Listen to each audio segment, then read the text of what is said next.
What's going on, people? Thank you for tuning in to The Whole Truth with Wes here on Aconnectiontv's YouTube. Listen, this particular video has a lot going on. There are some heavy topics, and my boy King Noire has a sailor's mouth, so you will hear a lot of beeping going on in parts 1 and parts 2 of The Whole Truth with Wes interviewing King Noire, okay? I don't want YouTube to take the video down, so I had to censor the heck out of this video.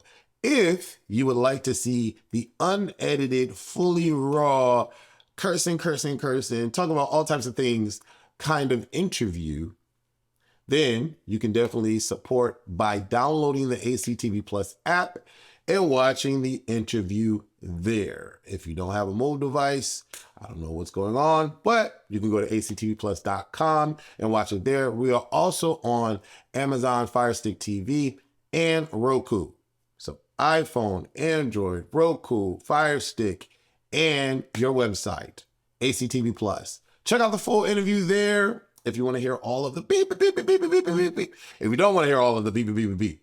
But either way, if you support on YouTube, that's a beautiful thing. If you support on ACTV Plus, that's a beautiful thing. Now get into this interview, and it is very important that you listen to everything that he is saying and that you share and comment and like. And you can also do that on ACTV Plus, share, comment, and like. Thank y'all for supporting. Deuces.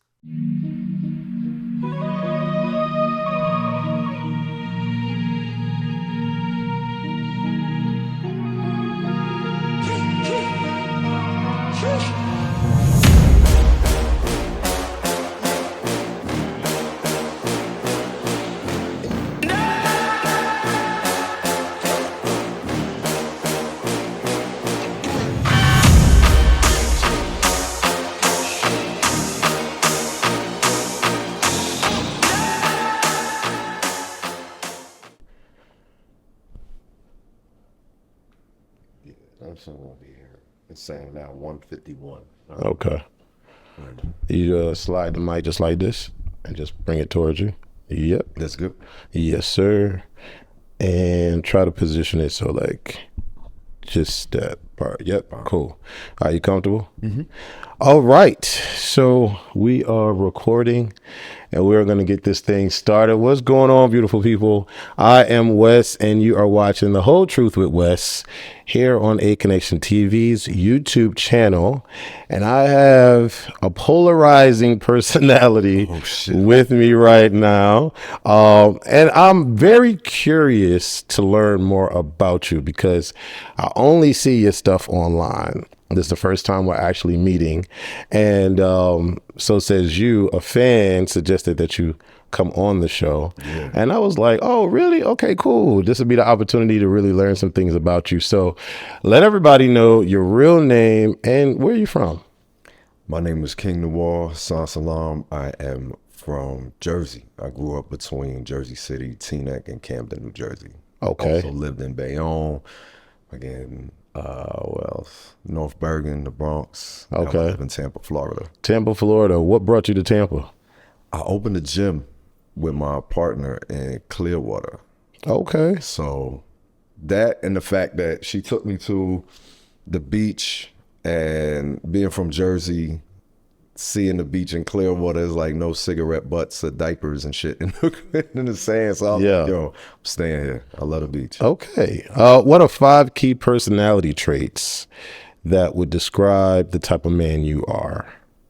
That's a great question. Resilient. Okay. Loyal. Hustler. Okay, sure. That's 3. 2 more.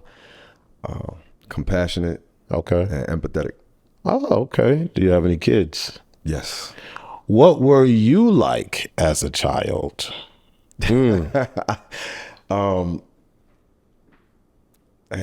was love sports. Okay. Love to learn. Got in a lot of trouble. Yeah. What is one memory that you have where you did something that you wasn't supposed to do and your parents had to get involved? Shit, that's a list. Okay. I think for The first one that comes to your mind. the first one that comes to my mind is I had a terrible report card. Like, cause I was cutting school, like, all this shit. So I tried to go home early to intercept the mail, and my mom's had already been alerted. So like I'm cutting school, showing up early to the crib, and my mother had like left work to come beat my ass. Ah. I'm getting there, thinking like, yo, I'm about to pull off this hide the report card shit. And my mom's pulled up. She was ready. When I was like walking up, and she just started getting it in. It was How are you to your kids? How many kids do you have? 4. Okay. Boys, girls? 3 girls and a boy. All right. How are you? Are you hard on your kids if they come home with a bad report card or like? I'm not beating their ass in the street. Okay. Okay. Oh, nah. I feel like I think some of the ways that I was raised has made me more like, they'll say I'm hard on them maybe, but not physically. Okay. Yeah. Okay. What is your ethnic background? Because everybody is different these days, but I want to know what your response is. My mother's family is African American. My father's family is French, German, and Italian American. Okay. What does your family think about what you do? Well, you do a lot, but I do a lot. Yes. I do a lot. My mother actually was a health activist and educator. Okay. So in regards to what we do, like she is all for it, like telling people like use protection, get your PrEP, get tested, sexual health, wellness, pleasure, like all of that shit. She's very for it. Music wise, she's always been my biggest supporter, So that's outside of my family, like when I think like my mom's is the one who I didn't really got a big family like that. Okay. So what inspired you to get into, because you do a lot, but what inspired you to get into the adult entertainment industry? What happened? Did you just wake up one day and was like, I want to be that, or I want to do that? Or did somebody suggest that you should do it? How do we make this happen? When I was 18, like legally allowed to get in it. Okay. I had a homegirl, she was a dancer in Philly, and someone had approached her like if she wanted to do magazines. That's how far back I go in this shit. Yeah. She was just like, I don't want no random in my face. So she reached out to me because we used to around or whatever. She was like, I know you're a freak. I know you trying to make this money. What's up? So that was my first little taste of it. It was pictures. So like back in the day, everything was real suggestive. So it'd be like, you know what I'm saying? Like, not fully really, but the photographer was like, yo, I know some people that would hire you to like come their wife. And that's how like I really like got in with like cuckolding, and that's what introduced me to BDSM, and that's what introduced me to it all kind of rolled from there. Okay, so I'm not really keen into that part of the sex world. Okay. So you said a word, cuckolding.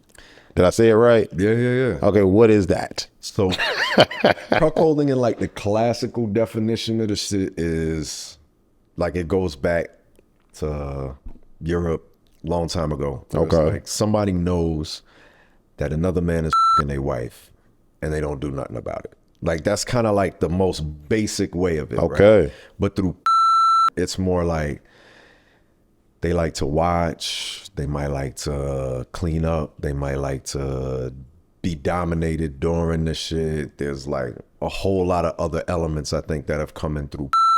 Okay. But like the initial shit was like somebody your wife, you ain't doing nothing about it, you a cop. Okay. Yeah. Interesting. What was your first shoot like in your mind? What was going on in your mind during like your first ever shoot? Were you like, okay, this is hot, I'm about to do it, I'm used to sex, this is what it is? Or were you like nervous? Was it hard for you to stay hard? My first real shoot it was hard for me to come. And that's not usually like anybody who know me now. It's like I could pretty much come on demand. Like you tell me you want me to come, I could get in a space, and it's like I do it at parties. I do it. It's a party trick. You know what I'm saying? Like parties, on shoots and all that kind of shit, right? Okay. But like in my first shoot, I don't know. I could not come, even though I wanted to come. It was like, I don't know. It's like a reverse nerves, I guess. How did you come up with the stage name King Noire? Or is that your real name? That's my stage name. Okay. So, we used to, in the neighborhood, everybody like, you know, peace God, peace King, or whatever. So when I first started like dancing and doing private shows and stuff, I just went by King. Started the company Sensual Noire, which was a sensual massage, private entertainment kind of company that I did in Jersey and New York. And I spell it with the Noire because, you know, in French, noir with the E at the end represents the feminine. So it was like sensual services for Black women, you know? And okay. then people just started being like, yo, that's King from Sensual Noire. That's King from Sensual Noire. And then people just started calling me King Noire. So I just rock with it. Okay. Did you have any mentors or role models in the industry that helped you along the way, or are you like pretty much self-made and just figured it out as you went along? Learned something from everybody along the way, but I wouldn't say that I had a particular mentor. Okay. But definitely picking up, like if I was dancing somewhere and it's my first time dancing at the club, I'm like, yo, how this shit work? You know what I'm saying? Like what's the vibe? What's the energy? What's the flow? Or if I'm on set, I'm asking people about their cameras. You know what I'm saying? I'm always trying to learn. I love to learn. Okay. That sounds like me too. What were your biggest challenges, or some of your biggest challenges, if you were to look back at your startup? What were some of your biggest challenges? I think the challenges that run into most of us, you know, I think with especially when I started, the shit was super racist. Like, okay. Not that it's not racist now, but I wouldn't say it's as racist because there wasn't as many Black folk behind the camera, behind the scenes, owning companies, or at least owning our own shit. You know, so like you had to go through people, and it was very, like, for example, like for me, people look at me, they're like, oh, you Spanish, you could play a Spanish person. Like, for what? Like, we just like, do I need to learn another language to throw in this video? Like, it's not that serious. Or, you know, wanting me to play like Arab or Muslim in a derogatory role, or just knowing that I'm Black and then being like, yo, we gonna tag this shit like Black, you know what I'm saying? Like all that kind of shit where it's like, I have a Black, yes I do. I have no problem saying that shit. But like when white people start talking about it, it kind of changes the tone. Yeah. You know, especially if it's like they're labeling the shit like, before I've seen shit to be like, you know what I'm saying? Like, nah, you're not gonna label me that way or speak about me in that way. So like that got in the way. In the BDSM world, I'm a child of hip hop. You know, I don't ever hide that. You know what I'm saying? I think that my culture, our culture, is something to be celebrated.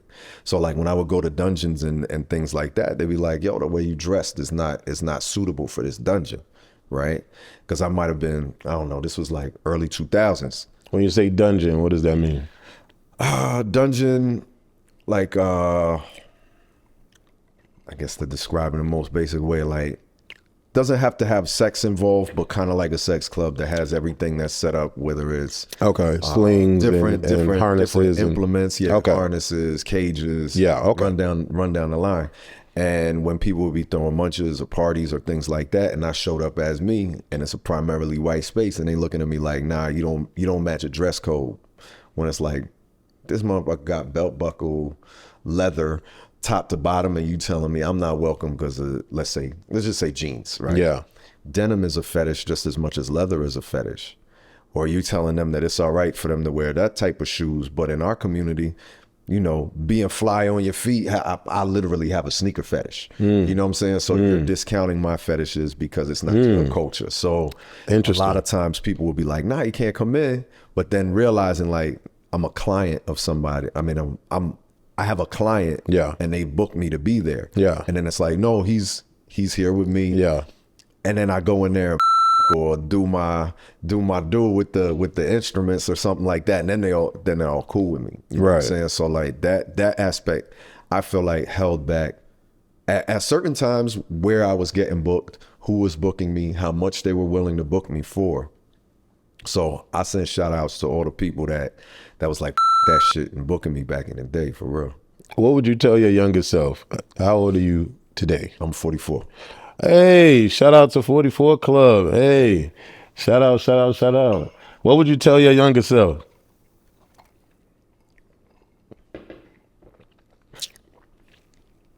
Don't think so much about it. Okay, give me an example. What were you overthinking about? I'm a thinker. Yes. You know what I'm saying? So I overthink just about everything. Yeah. You know what I'm saying? I'm the same way. I think within the industry, like if I'm specifically thinking about the industry, right? What pleases me, what I enjoy is that. You know what I'm saying? Okay. Don't overthink sharing it. Don't overthink what other people are gonna respond to, how they gonna react, or any of that shit. Because if you're doing this for your pleasure, you're doing this for your enjoyment, you're doing this to get a bag, then out. You know what I'm saying? Okay. So now we're going to get into definition, right? Because some people don't like labels. Some people attach themselves to labels. We have so many letters in the alphabet clan. Do you consider yourself to be queer-ish or just pansexual? I mean, when people give me the option of having to choose a label, I definitely would say I'm pansexual. I think queerness is so vast and so broad. I definitely fall into that. Probably right in the middle. Okay. But you know what I'm saying? But I feel like, you know, how you said, like some people hold on to labels, some people don't. Like for me, my sexuality is completely unique to me. Okay. So how do you define pansexuality for yourself? For myself, correct. Anybody can be attractive. Okay. Regardless of whatever gender there is, and that you can be attracted to any gender in whatever way you're attracted to them. Okay.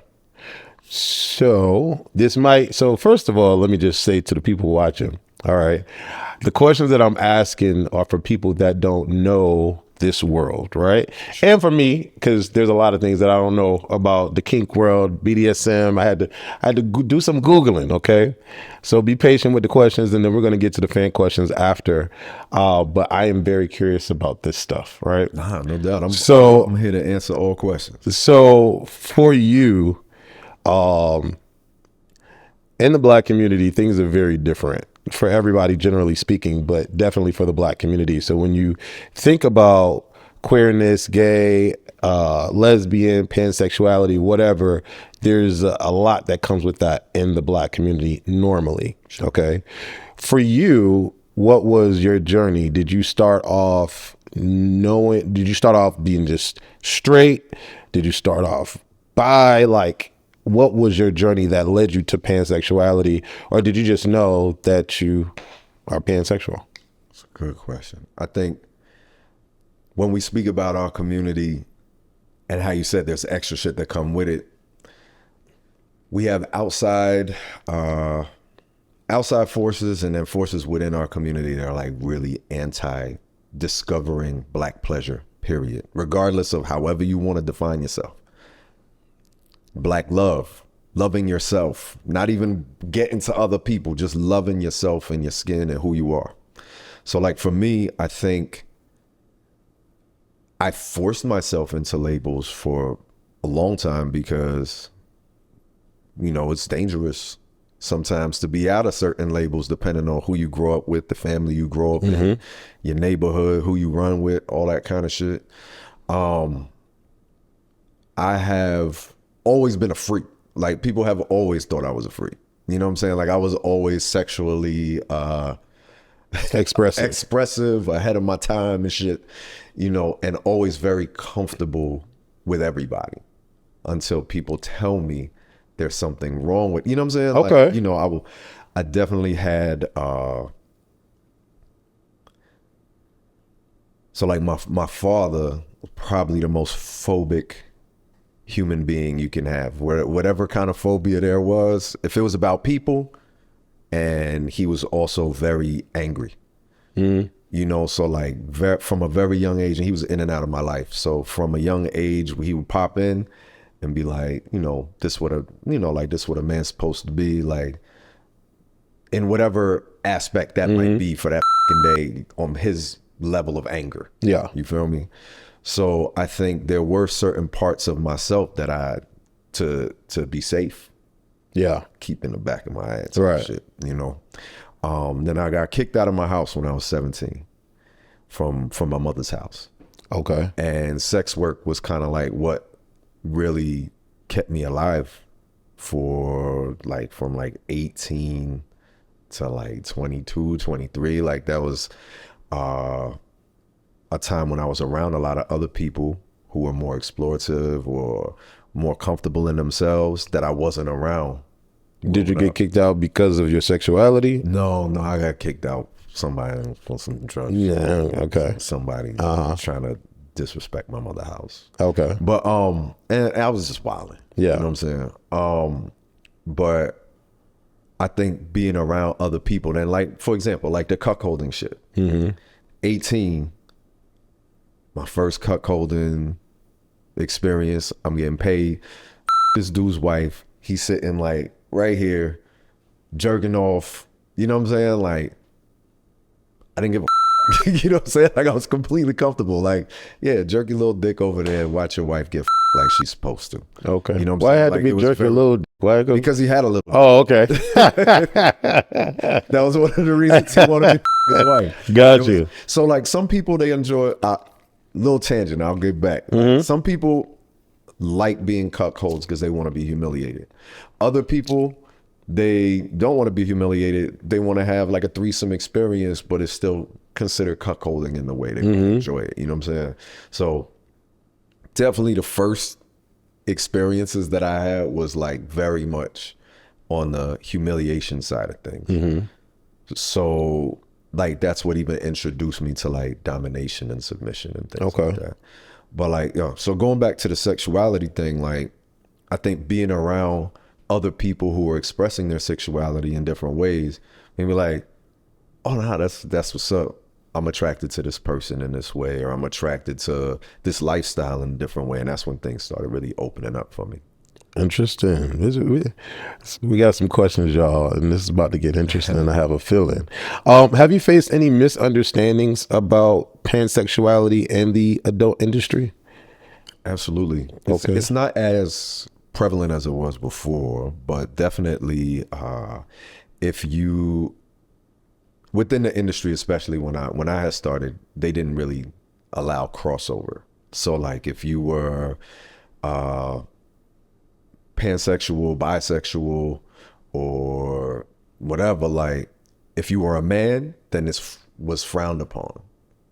Like obviously for women, you know, the way they're like, if you're a woman and a performer, they almost expect you to have sex with other women. You know what I'm saying? Yeah. But for men, it was like super frowned upon, you know, maybe till, I don't know, shit changed maybe 5 or 6 years ago. Like it's not like, to me, from watching the whole shit go, like, it's not like it's a long-standing change. Okay. How has embracing your sexuality publicly impacted your career? There's been positives and negatives. You know? Like definitely on the positive side of things, I've got to work with more people that I want to you know, and also different companies that I've enjoyed working with, directors that I've enjoyed working with. I've had fans who are like going on a journey with me. Describe this journey. So there's certain things that I had never done in my everyday life that I did for the first time on camera. Okay. You know, so it's like, this is what I'm gonna do. Y'all come with me. So I've had people been like, yo, you tried that shit? Now I want to try that shit. Or, you know, all kinds of different things in that nature. I think both me and my partner, Jessa and Jasmine, both said that when we built Royal Fetish Films, it was going to be an exploration of Black sexuality and kink, not just for everybody, but for us as individuals as well. Okay. So people have been able to come on that journey with us. That's very interesting. What roles does visibility and representation play for you as a pansexual Black man? I think it's important to show that we exist. We can enjoy sex, life, romance, kink, pleasure as much as we want, just like anybody else. I think one of the things that was dope that you said earlier was just coining it as Black love. That really rang in my head. Are you attracted to men at all? Yes. Because I have not in my history have seen any of your films that made me feel like you liked men. Like men have like been in a room with you and your wife. And I guess it would be the BDSM stuff has occurred, but I haven't seen anything where like a man gets to touch you or a man gets to like maybe rub you off or, you know, stuff like that. So that's why I asked, can you expound on that? Maybe if I'm incorrect, then let me know if I'm incorrect. Oh, no, you good. Okay. I am attracted to men. I like men in submissive roles, though. Okay. That's why I like men. Okay. So that means what exactly? Whether it's cucks or a submissive, like I like them in that space. Okay. Yeah. So, But also, how else? I like performing for men as well. Like Okay. like last night, I was dancing. You know, I like turning men on.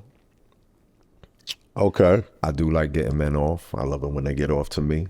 So there's a lot of ways, but in my own, like if we talking like relationship or like really close space, I like them submissive. Have you ever topped a man on film or any of your films? Since submissive would be topping and bottoming, have you ever done it that way? Not penetrative sex, but Okay. I have topped and domed men. Explain how that works. So does topping only mean penetration? In my head, yes, but that's why I'm wanting to hear. In a BDSM scene, there's Okay. a top and a bottom. Okay. So there's a dom and a sub. You could refer to it either way. Got you. Okay. Do you feel that the adult industry fairly portrays pansexual and queer identities? Depends on what aspect of the industry you're talking about. You know what I'm saying? I think with the adult industry now, there's a lot of people who own their own shit, do their OnlyFans or have their own websites or create content in a lot of different ways that would be considered adult entertainment, right? And if you take the totality of the entire industry, yeah, there's representation. What's pushed in the mainstream, Okay. you know, I think a lot of times there's this, I'm trying to think of the right word. There's this pressure that's put on the adult industry that's, I don't know, it's like convoluted. You know, it's like the adult industry is somehow supposed to teach people about sex, teach people about relationships, teach people about all the shit, but then at the same time, it's banned. You know what I'm saying? Yeah. And then at the same time, you also don't prepare people for, like a lot of times, just in schools, right? Like, let's just say school. Just sex ed. Okay. Don't talk about love in school. Okay. Love, relationships, how to be prepared emotionally to deal with life is not something that's in school, right? That would be amazing. That would be fucking amazing. Yeah. Shit, teach me, you know what I'm saying, how to balance a checkbook too. Yeah, And that, all of would that. be great. Yeah. You know what I'm saying? Yeah. But I think it's like, you know, there is this thought somehow in the back of people's minds that the adult industry isn't just a reflection of the rest of society. Like any industry does reflect what the society is doing, right? So in the adult entertainment industry in America, you have to think America is started on these quote unquote puritanical ideals. Still, right now, we're watching the transformation of America into a Christian nationalist state. So all these Christian nationals at the same time, when they have their meetings, be crashing Grindr and shit.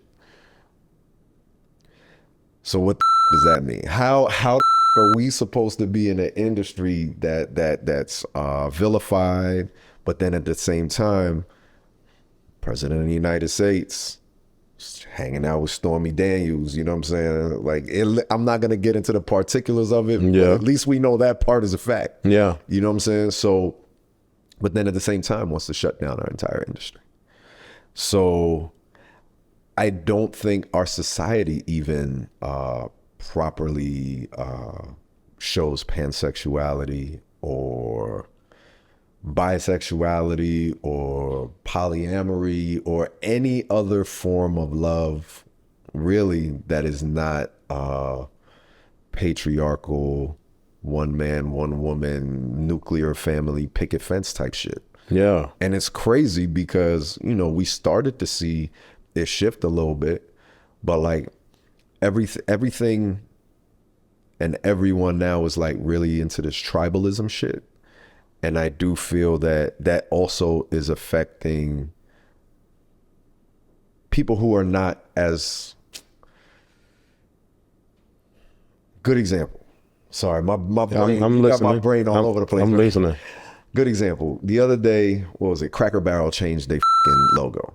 Oh, did they? Right. And people have, at least online, I haven't met nobody in person that has been like, oh my God, Cracker Barrel took the cracker in the barrel off the logo. My life is fucking over.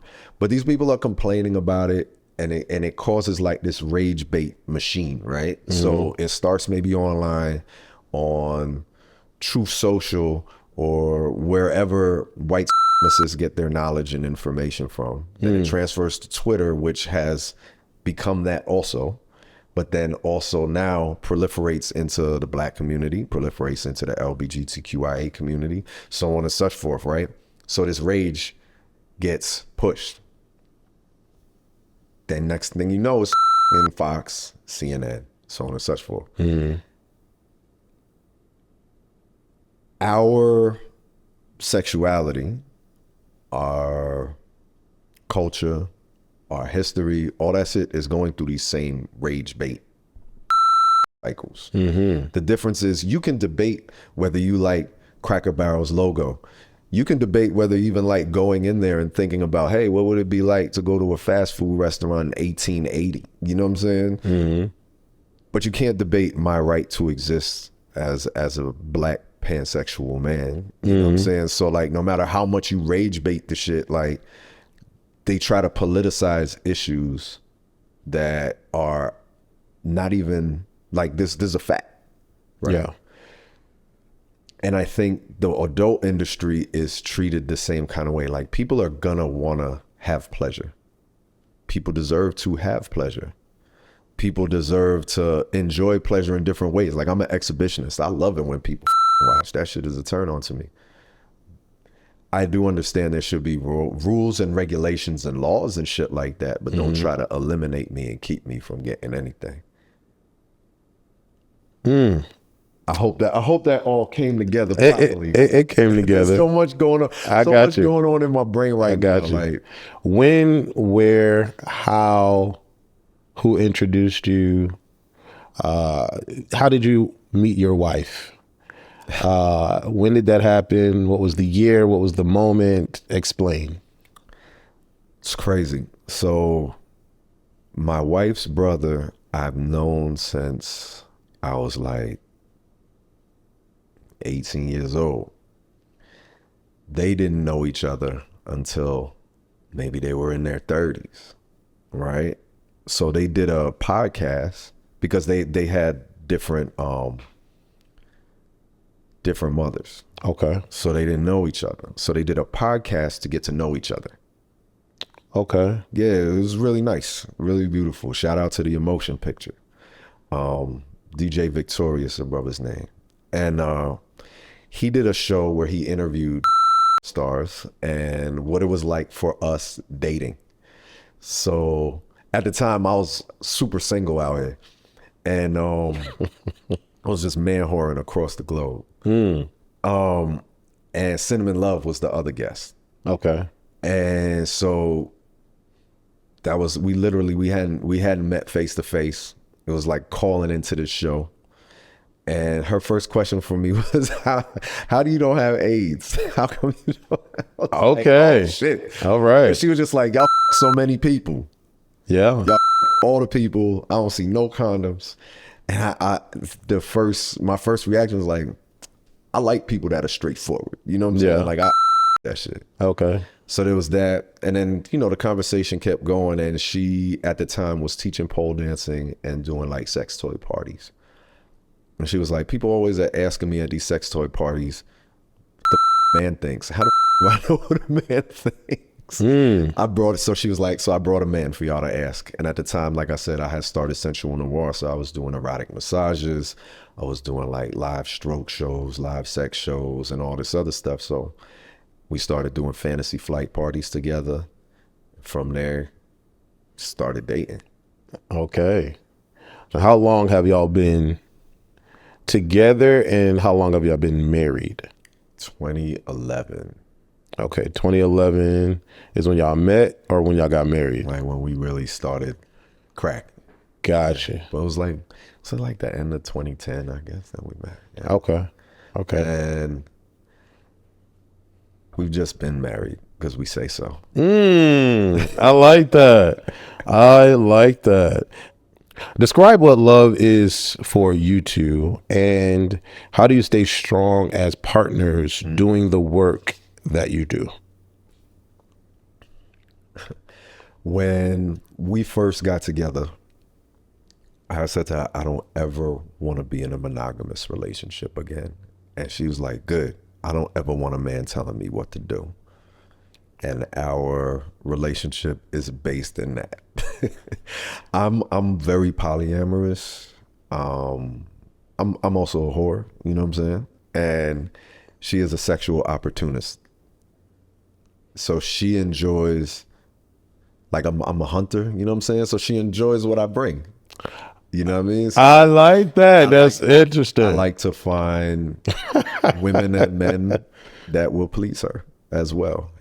I like to watch her with other people. I like her to watch me with people. So like the pleasure aspect of our relationship is something I never experienced with somebody else, because a lot of times, like I've always been poly. Like that's one thing I know, like from a very young age, I've always just been like, I like knowing, meeting, exploring with, and experiencing lots of people that I care about. You know what I'm saying? So in different kind of ways. And I like who I'm with to have that opportunity to do so as well. So how do you get to a comfortable space mentally, spiritually, whatever people want to attach to what I'm about to ask? But how do you get to a space to where you're okay with your partner having consensual sex with someone else in front of you? I know a lot of times, well, not a lot of times, women can get away with a lot of things, like women on women action. Oh, great. Okay, cool. She's experimenting. But then, men on men action is like, oh, hold on. But you actually said that you like to get other men to please her as well. So how do you get to a space where you're comfortable with that? Like, explain how that works for you. I mean, pleasure, I don't own someone else's pleasure. Okay. So I think that's one thing. Like, to me, love is not possessive. Love is not ownership. Okay. Love is like almost like the highest form of appreciation for another person's being that you can. I can't think of anything higher, right? It's like what is it, like adore somebody, to truly care about what makes them happy. You know what I'm saying? What makes them tick, what brings them orgasms, all of those things, So it's just like, I would want them want that for me as well, where it's just like, because it's sex, you know, people like, knocking shit around. No, you're good. Because it's sex, people limit it. But like, for example, what's something you enjoy? You enjoy, you enjoy traveling, you said. Traveling, right? yeah. So if you were with somebody and they were like, you can only travel when you travel with me,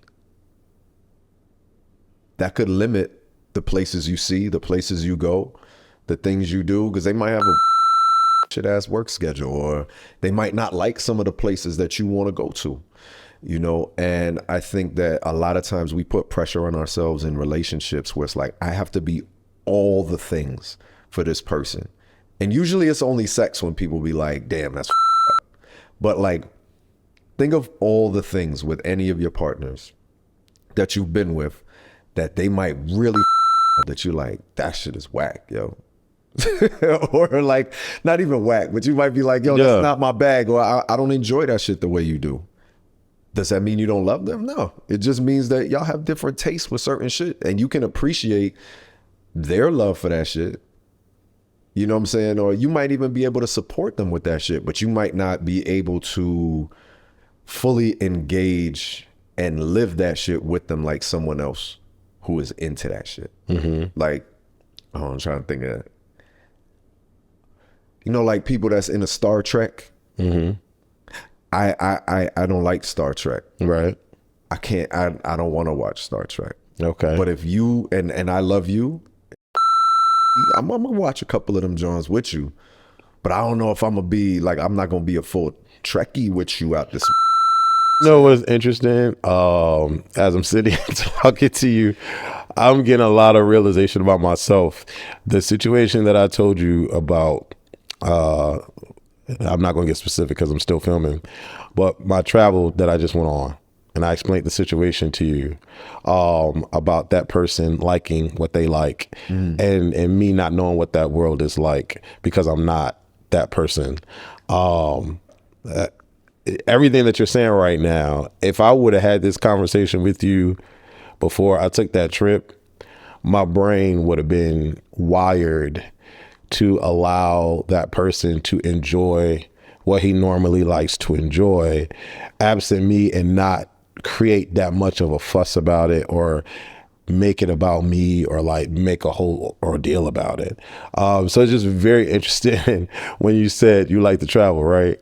What if your partner told you that they can't travel? You know what I'm saying? Like, it's making sense to me now. I can't rewind time and go back in time and fix things, but I like how you just put that together. That makes sense. But also at the same time, not everybody got to live the same way. You know what I'm True. saying? I think, like, going back to what we was talking about before about like people trying to control what other people experience and what they learn and how they live their lives. Like, I am not a person who believes that everyone should think and live how I do. Right. But I do think people should have the opportunity to live how they see fit, as long as it's not hurting anybody else. Makes sense. Has there ever been any arguments between the two of you because of a co-star or something happened on set? Or is everything just like easy breezy, beautiful cover girl? We're human beings like everybody else. Okay. You know what I'm saying? We both have experienced jealousy. It's a natural human emotion. You get jealous? When it becomes envy, that's when it's detrimental. Okay. You know? But jealousy is a natural human thing. You know, usually when you're jealous about something, you have to check yourself because it's something that you're insecure of about yourself, right? I think specifically with co-stars or anything like that, I can't say that we've had like specific arguments about co-stars relationship wise. It might have been as business owners, like, I didn't like this person for a booking, or I don't think this person is maybe not a good performer, but like the way they conduct themselves online or something like that, I don't think we should work with them. You know what I'm saying? Like, we've had those kind of, I want like debates. I won't even say like an argument. Right. But as a couple, it's funny, like what you would think I would get jealous about is more time. You know what I'm saying? Like, sometimes Best example I could ever give is we had a friend, Jasmine was working out with her like every morning. And I always be like, yo, let's go hit the gym. Let's go hit the gym. But she couldn't because she already went in the morning. And then it's like, you know, I was a little jealous of her friendship with this person. And then I had to check myself, like, one, I don't want to and go to the gym at 5 a.m. That's insane to me. I just went to sleep at 4 a.m. You know what I'm saying? Mm-hmm. And if I really was feeling this kind of way, then I should wake my ass up and go when she has the opportunity to go, because the rest of the day she don't have the opportunity to go. You know what I'm saying? So that's my jealousy was about, you know, really it's just about, I want to spend more time with you doing something I know we both enjoy. Mm-hmm.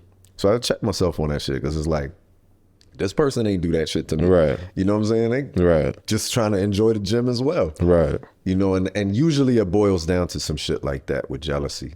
Has anyone ever tried to get in between the two of y'all? Like try to talk to her on a personal tip and then try to talk to you absent her? Has there been anything like that? People be trying to do that shit all the time.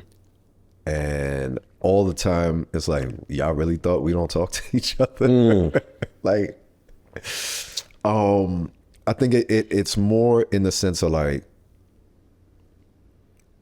let's say they hit her up in one way, then they hit me up in another way. Yeah. You know, like, I don't know, maybe they try to keep it business with her and get personal with me, or get personal with the opposite. Right, you know what I'm saying? right.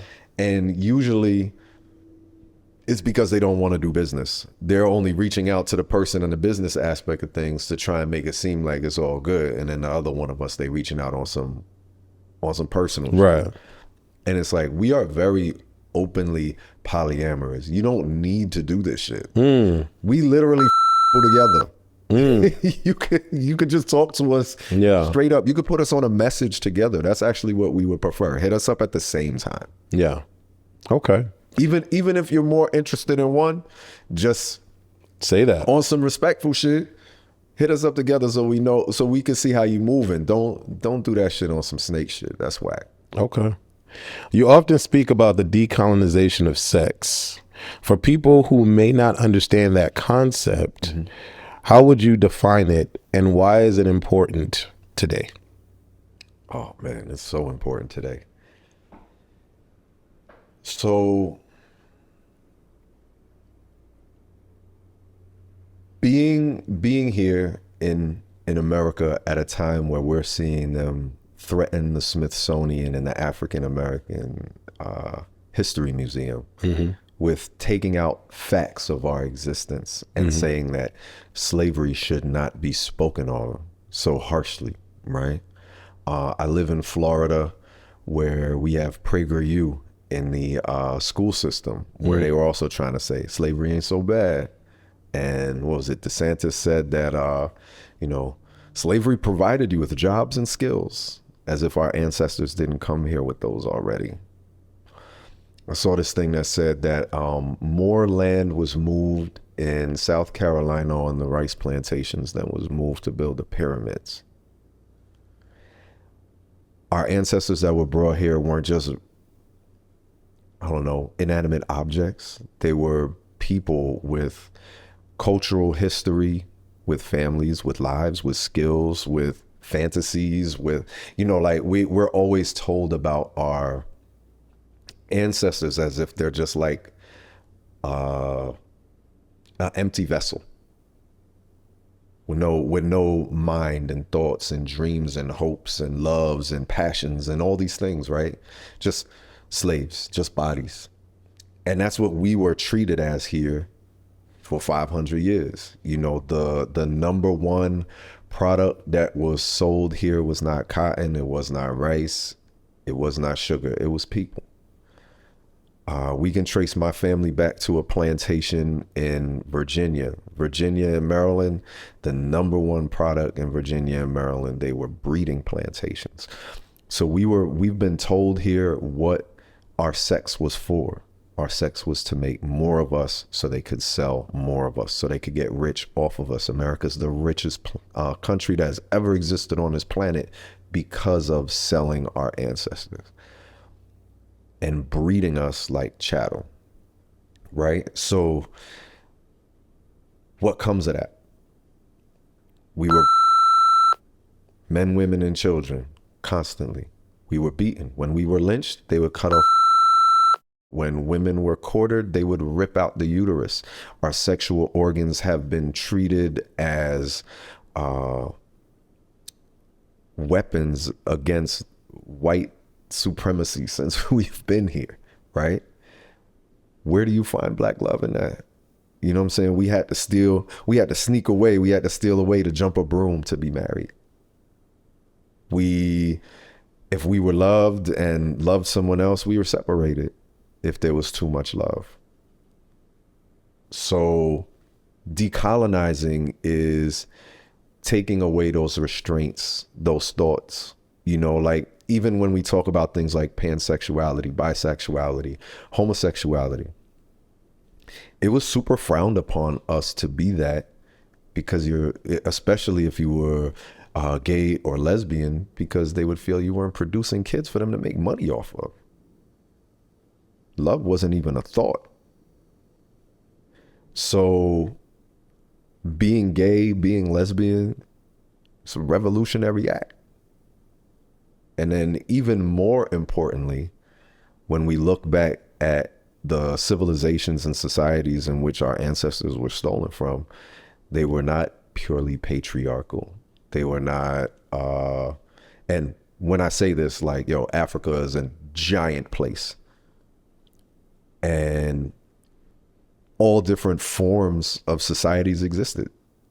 And all different people existed. Mm-hmm. And there were people who were gay and lesbian and trans and all different things mm-hmm. in African society. And some of those societies, it was not to say that there weren't, Judeo-Christian Muslim societies where it might have been more frowned upon, but there were other societies where it was elevated. And there were other societies where it was looked at as you had a connection to gods in a different way and all of that. So we should embrace who we are, find out who we are, discover who we are, and know that we have the right to engage in love and pleasure however we feel. This is a very important interview. Everybody should watch this interview. How has colonization shaped the way society views sex, pleasure, and bodies, especially for Black and brown people? Mm.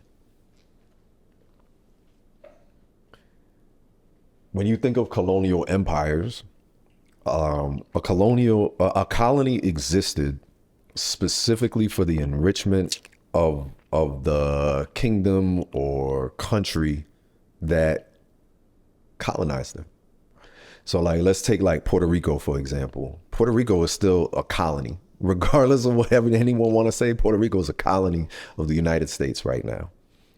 Puerto Rico has been exploited in numerous ways, just off top, if you just think about it. When Vieques, they use Vieques as a... So people got all kinds of, whether it be having to hear close to where you stayed or whatever radiation came from those bombs. They tested different birth control on Puerto Rican women that forced some children to be born with deformities. Right now it's getting gentrified where the most, beside Bad Bunny, you know what I'm saying, doing all the work, but like, like Jake Paul, when he come out and fight, he say he fighting out of Puerto Rico because they are trying to gentrify this colony. It has been cut off from aid. They can't, it's truly, when America started, they said it was taxation without representation. That is what Puerto Rico is dealing with right now. If you are someone who fights for the freedom of Puerto Rico, you're going to get jailed for it. You're going to get vilified for it. All this to say, you go back in history, the Taino people were and brutalized for hundreds of years by the Spaniards. if you're black and brown and you have dealt with the effects of colonization, there's so much self-hatred that we have. There's so much fear that we have to be our true selves. We've been told that our culture is worthless. Our history isn't taught to us properly. That doesn't allow you to love yourself. Mm-hmm. You know, so it is important for us to reclaim and keep fighting. They gonna call that shit DEI all they want, but facts are facts, and history and truth it's always gonna be there. How can everyday people begin practicing decolonization in their own sex lives and relationships? Just do you. Do you, be you. Whatever you feel, like take the time to look at yourself in the mirror and love yourself for who you are. Like, you don't have to match some beauty standard that someone else has told you should be. You're beautiful in yourself. Are you cold? Am I cold? Mm-hmm. Nah, I'm comfortable. I'm comfortable. Okay, great. I just wanted to make sure, because I feel the air, and I know you said you like it warmer. I just want to make sure you're good. Appreciate you. No doubt. How do you navigate spaces where Black and queer identities are underrepresented or misunderstood in BDSM? Be loud as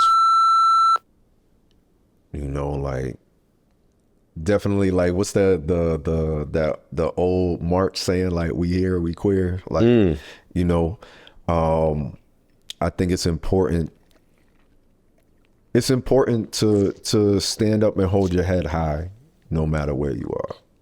And if you're underrepresented, then try to make sure that, like, if it's, for me, if it was a dungeon like back in the day where they would tell me I shouldn't be there until I perform, best believe the next time that I show up, I'm bringing somebody else with me.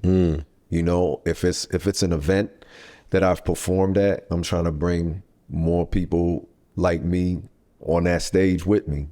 You know, I just think it's important that, you know, once you get your foot in the door, that's when you got to bum rush through with everybody you can. Makes sense. Yeah. What is BDSM for the people that do not know? It's broken down in a lot of ways, primarily like bondage, submission. Bondage, dominance, submission is kind of like, I feel like the common way of saying it. Yeah. But it is. When I looked it up, there were a couple of S's, there were a couple of D's. Yeah. There were a couple like submission, sadism. Yeah. But basically, it's diving into other ways of sexual expression to consensually, absolutely distribute pain. Not all. In some ways. Sometimes. Okay. You know, I know some people who are into bondage but not into pain. Okay. You know, I know some submissives who are very light into pain. I know some submissives who are like, yo. But consent is number one, first and foremost, of how any of it is engaged. But I would say it is, some people say it's alternative, but I do think most people engage in some form of BDSM within their sex life, even if it's minute. I'm thinking about mine. You like to get spanked? No. You like spanking people? I do when I'm in it. There you go. But it's not impact play right there. Yeah, it is. But you know, okay, we ain't got to talk about my sex life. It's all about you. That's the next interview. What does authentic representation of Black queer kink looks like to you, both in private and public communities? I think it's so. I think about going to dungeons back in the day and only hearing like industrial rock music and being like, you know, for people who are there, that's their jam, that's their vibe, more power to them, that's your party. I know bringing some people to parties like that, they're like, yo, this shit is wild, this shit scares me, I don't like the music. The cuffs, the chains, and the floggers are okay though. I'm interested in that.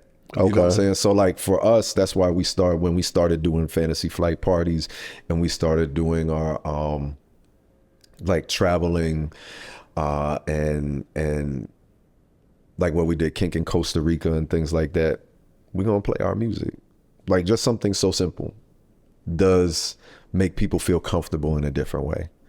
On the more extreme side, there is some generational trauma with a lot of us when it comes to whips, chains, or even the vernacular of using words like master and slave.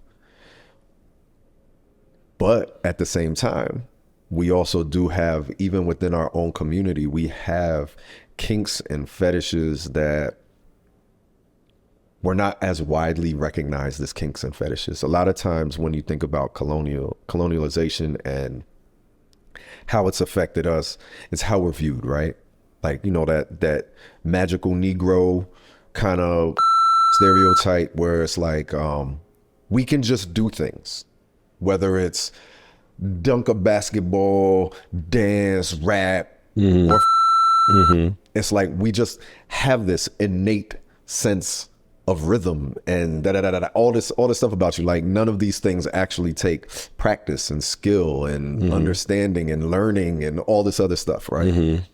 So I think when it comes to BDSM and things specifically, like I'm known for flogging. And What is that? flogging, they're falls or tassels that come out of a handle. Okay. We use them for impact. Okay. Yeah. I got some with me. I can show them later. But like, so like I've gotten compliments like, wow, you just have this rhythm. It's like, you're a natural at it. Like, nah, this shit took practice. Like it took time to learn how to do this.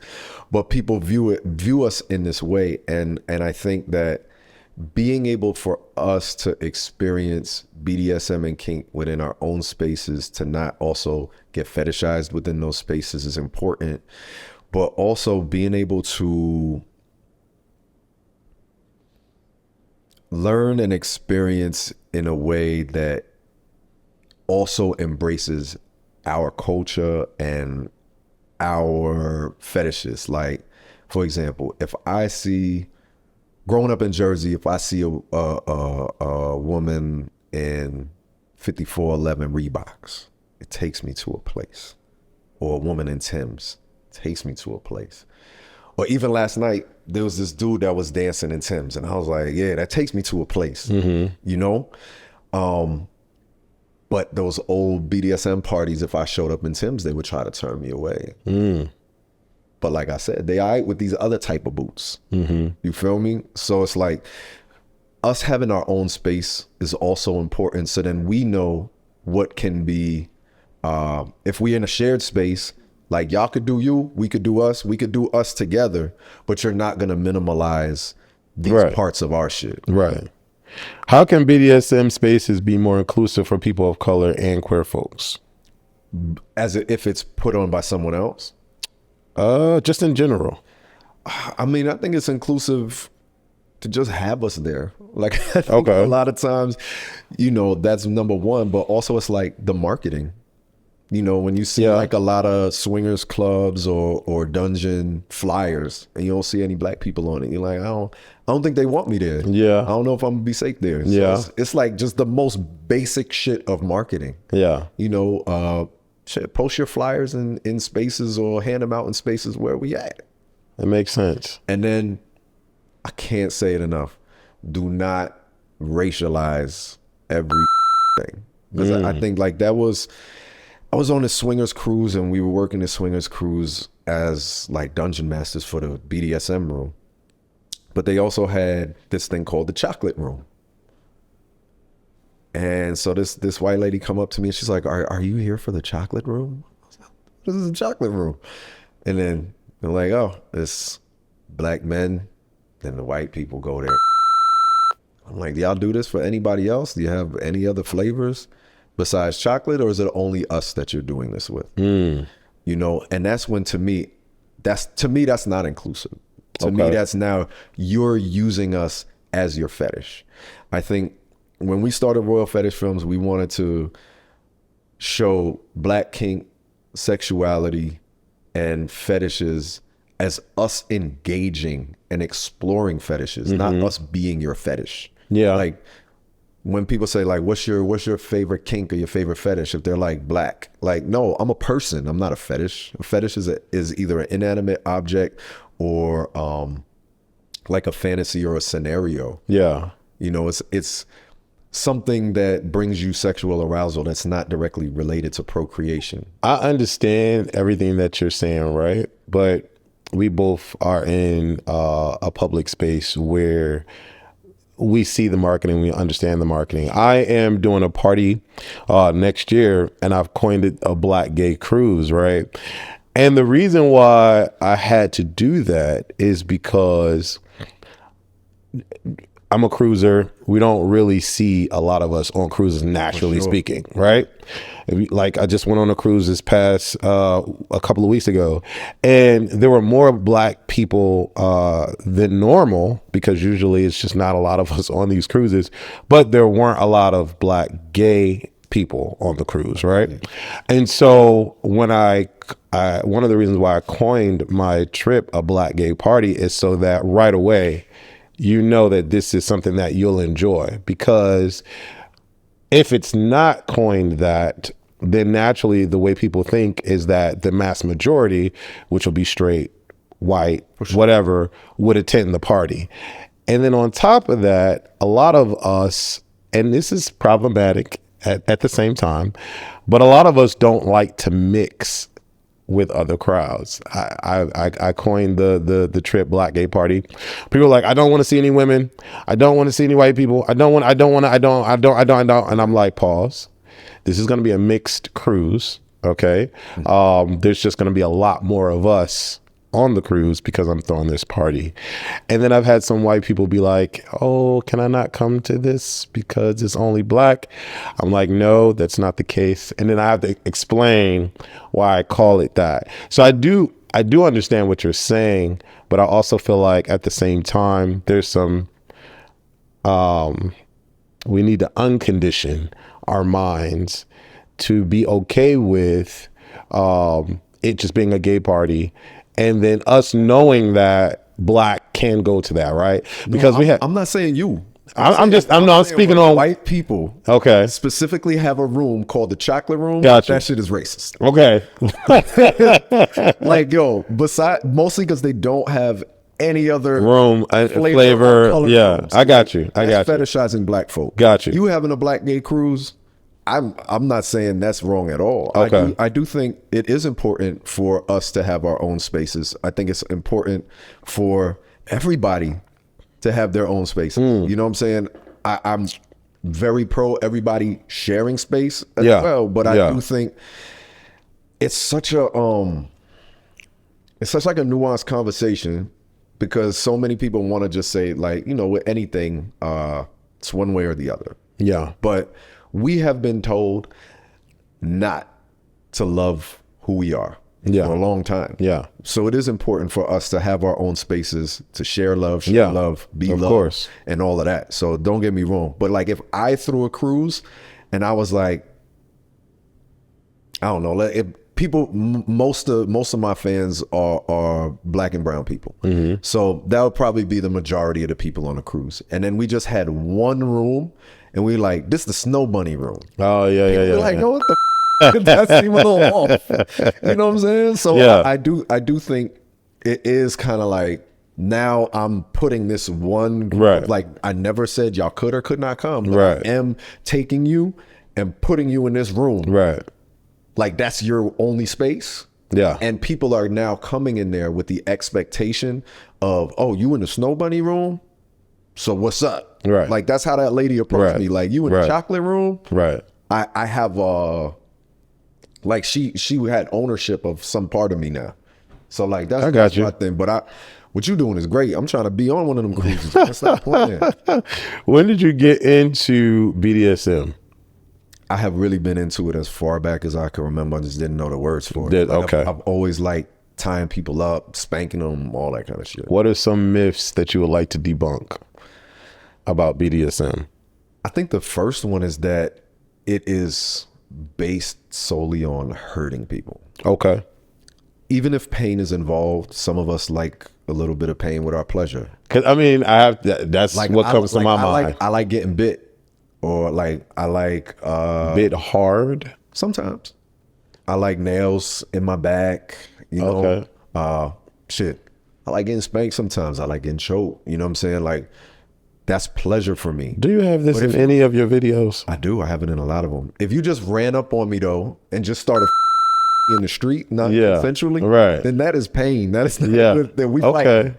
Interesting. But sexually, when I'm to the right place, that pain is no longer pain. It's purely Where can we see this? Because you have your OnlyFans, King but Noire xxx.com, right, onlyfans.com/King Noire, KINGNOIRE. And I mean, I'm blocked from even updating my but you can go to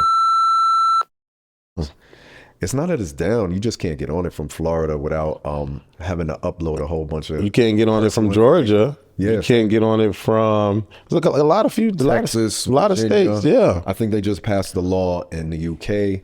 And I want to say this first and foremost as a lifelong adult entertainer. I do not want minors watching my period. I don't want minors watching it. I don't want people who don't pay for it and consensually know that they're getting on an adult site or a site that might have adult content. Right. But besides that, like, people should be free to watch what they want to watch.